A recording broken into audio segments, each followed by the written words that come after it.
Hi guys, this is James Bennett, Social Hotel Guy, and this is our first official podcast for the new launch. We did a quick mini cast the other day on video, which will be on the website. Introduce my guest here today. This is Eddie Brooks. He is the general manager of the Best Western Inn. Hi, Betty. Eddie, you've been with the property since November of last year. November 2013, and you've been manager since February 1st. Fantastic. And who trained you? You did. Oh, I did. Wow. One of the things that's plaguing our industry is that there are a lot of, and this isn't a plague, don't get me wrong, I'm not trying to say it's negative, but that there are a lot of new people. And not just new people, but people that didn't get the same training that we did 25 years ago. And that's not to say that's bad, and it's not to say that you don't know what you're doing or anything else, but I think that sometimes when we're training you and we're introducing you to the hotel world, that we forget that not everybody knows the basics, right? Right, exactly. And the one thing I told Eddie, and I tell every manager I've trained in my career, is that even if you have experience with a hotel, the first year is going to be growing pains, right? Definitely. Yeah.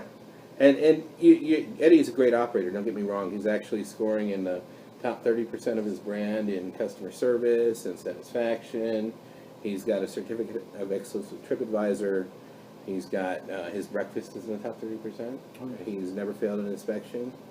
So he's doing everything right. He actually, what's your increase in revenue this year? 36%. 36%. One of the things you've run across recently that's new, and it has nothing to do with the market or the season, it has to do with the vagaries of being a hotelier, is staffing issues, right? Oh my God, yes. Yeah, you lost what percent of your staff? We lost close to 30%. 30% of your staff in what period of time? In 1 month. In 1 month. Okay, so well, let's discuss that. How you deal with staffing, and how you deal with preventing issues, and also how you deal with recruitment. Okay, so we're going to go over that. And some of the stuff we just talked about this weekend. Right. So tell me about you lost a really good person because of change of circumstance. Oh yes, front desk. Okay, front desk. Who was that? She was a college student and she graduated a month early. A month early. Yeah. And or a semester early. A semester early, right? So you were thinking you had her until at least the end of the year. And you didn't have her. No. No. So and she gave her full notice. Oh yeah. Oh, And she worked her notice. yeah. But let's think about this, right?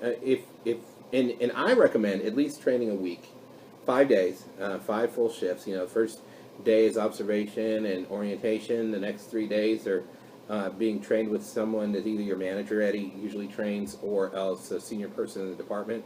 And then the last day, I recommend that a manager or supervisor be involved, and that it's an observation. All right. So 5 days, that's 1 week. And then let's say you've got to put an ad in the paper. That usually takes about a week or two. And then you've got to do the hiring process, which can take a week or two, and even if you're in a busy market, some of you might be blessed enough to have people walking in every day and asking for applications. And by the way, always give it to them. Oh, definitely. But you're not in that situation, right? No. What's do you know what the population here in Alpine is? Just over 5,000. 5,000 people. And that's a seasonal population, right? Oh, because a good percentage are here for what? Right. Most of them come down during the winter. Right. They Because have school, summer, right? They have winter Yeah. homes here. Yeah, that's true too. They have winter homes here. So, during this part of the year, even though it's the busiest part of the year for the hotel, it's the slowest part of the year for the population. Right. So, that hurt him. We also had somebody that technically self-terminated, right? Oh my God. Yeah. And this was an important part of your team, right? Right. Who was this? Housekeeping supervisor. Housekeeping supervisor. And we actually changed, and we'll talk about this a little bit later, our labor model, and changed a new program. And that was the beginning of the end for her, right? Right. She was having to do more work than she was used to. Yeah. Which is not to say that we were overworking by any means. No, not at all. We just shifted the way that we allocated the work. I mean, there was downtime with that position prior, right? And how did she spend that downtime? Basically just running through the hotel. I mean... Well, no, when she wasn't running through the hotel, what was she famous for? Oh, being on the phone. Being on the phone. So, all we did was we took away her free time that we were paying her for, and we reallocated what she was doing. And here's the thing. She signed on for this, right? Right. And she was successful for over a month, right? Oh, yeah. First 30 days was great. And then then it went downhill quick. Okay, so we did counseling. Oh, yeah. Yeah. We tried several times to even help her out to put shortcuts in there to make it quicker and not, and it wasn't really that hard in the first place, but just make it easier for her Sure. personally, but it still And didn't work. the final straw, if I remember right, is that she had refused to do certain parts of the job. Yep.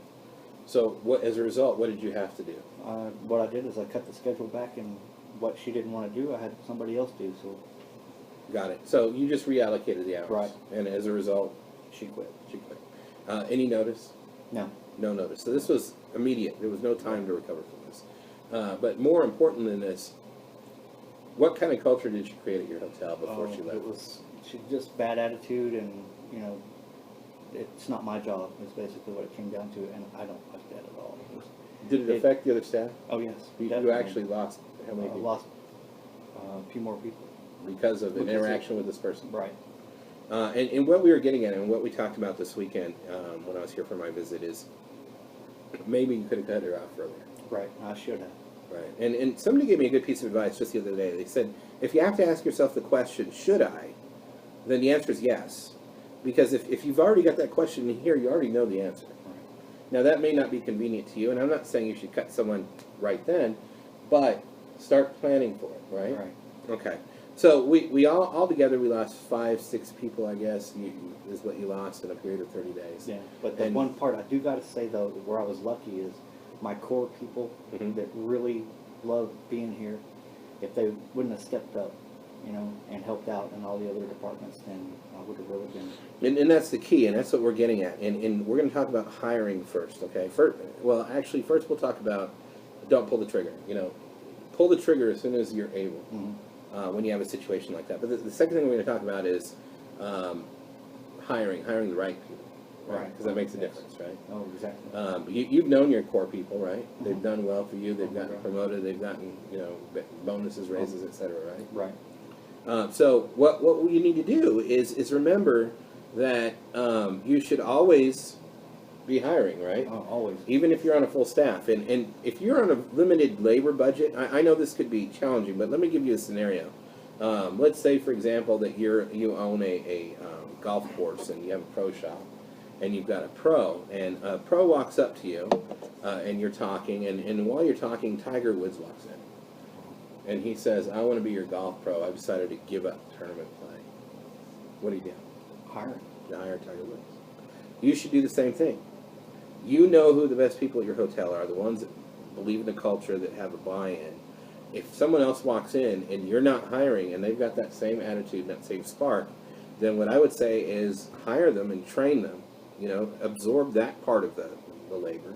But after that week, reallocate your time, because nothing's set in stone here.